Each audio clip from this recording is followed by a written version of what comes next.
President Trump is on the final stop of his very first international visit. We're here in Sicily, where he's meeting with leaders at the Group of Seven summit. And what we've seen from the president today is a lot of behind-the-scenes meetings with these other leaders. He's been talking about issues like climate change, like trade, and terrorism, which has been a big focus of his trip. But climate change really presents one of the most interesting dynamics here. Trump is pretty isolated among the G7 leaders on this issue. As a candidate, he railed against the Paris Climate Accord, this 2015 agreement that had nearly 200 countries sign on to it.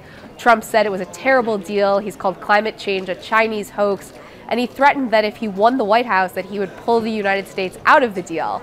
Well, now we're more than 4 months into his term in office, and the U.S. is still a party to this agreement, but he is considering moving out of the deal. So what we've seen today are European leaders who are really pushing Trump to stay in. And we've now heard from White House officials that after those talks, the president's views on climate change are evolving.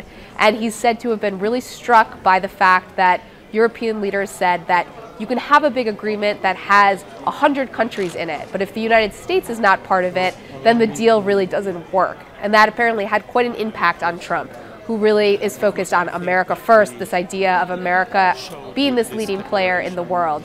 So we still won't have an answer from the White House as we leave this summit on whether the U.S. will stay in the Paris Accord, but certainly it sounds like the European leaders have had some impact on the president's thinking on this topic.